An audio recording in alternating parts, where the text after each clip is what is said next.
Welcome to Alabama. We have run away from the cold in Colorado. It is like -15 and -40 with wind chill factor. And I decided for the next 2 weeks, somebody wrote a great itinerary and we're gonna follow that itinerary.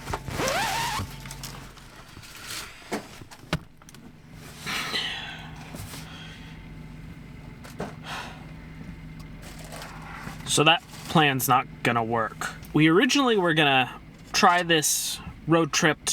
We now have a winter weather advisory for potentially a small amount of snow and sub-freezing levels. Apparently in Alabama down here, that means that the whole town will be shut down for a week. The Starbucks was closed.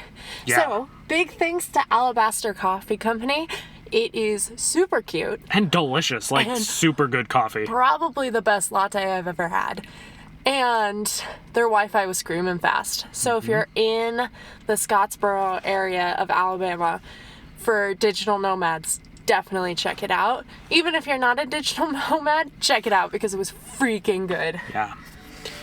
So, this video is going to be a little bit different. And honestly, now we have a 5.5 hour drive ahead of us. We're just going to beeline it down to Florida. Like, Van life is all about flexibility.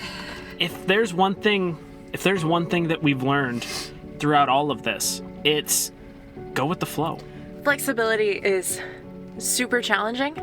I mean, I find it challenging in particular, but van life really forces you to become very flexible with your plans. And so change plans. So one of the things that everyone talks about is that when you're in van life, everything breaks all the time.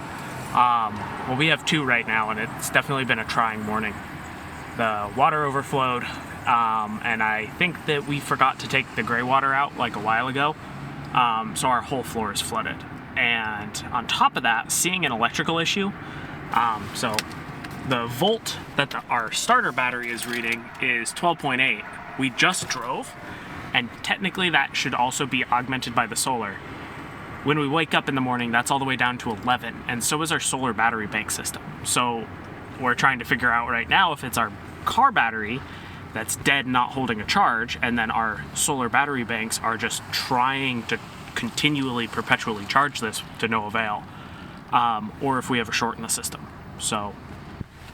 So beside that, our floor being flooded and our batteries not holding charge or just getting really low in the morning, we also recorded a video for release this week.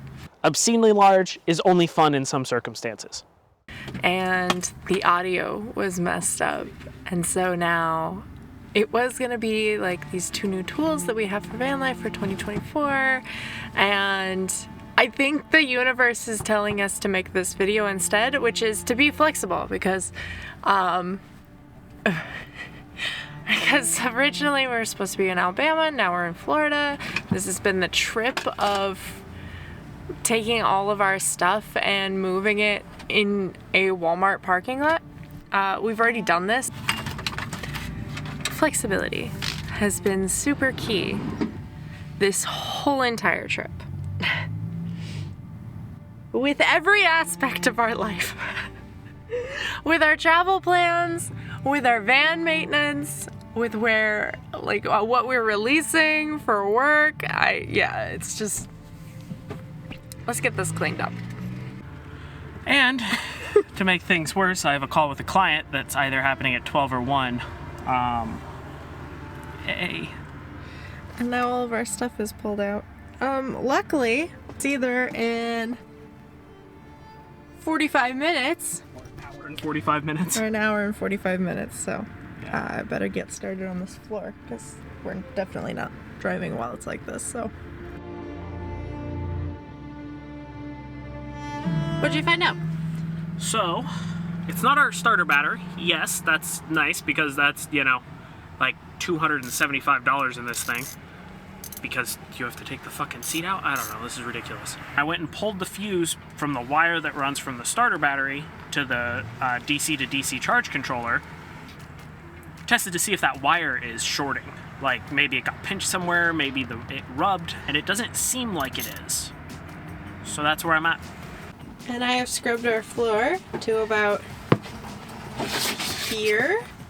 And so now I need to scrub this part of the floor and then under our sink.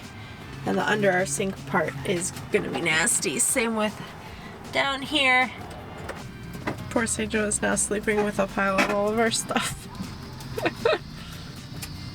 Poor Seijo. What'd you find out, Kodiak?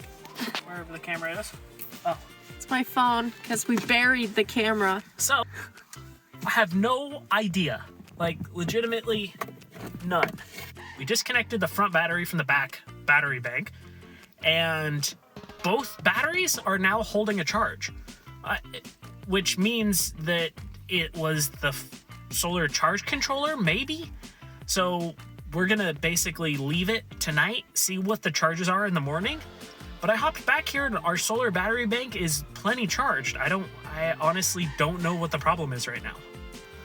It's so frustrating. So now, since Kodiak was already back there, and the water seeped from our sink onto the floor, Kodiak is now in charge of scrubbing the back. Yay. On the plus side, because there's always a plus side to everything, we could be trying to do this in like negative 20-degree weather back in Colorado. Instead, we decided to drive down to Florida, which is making this process a whole lot warmer, even though it's still a little cold. I think we have a bad ground.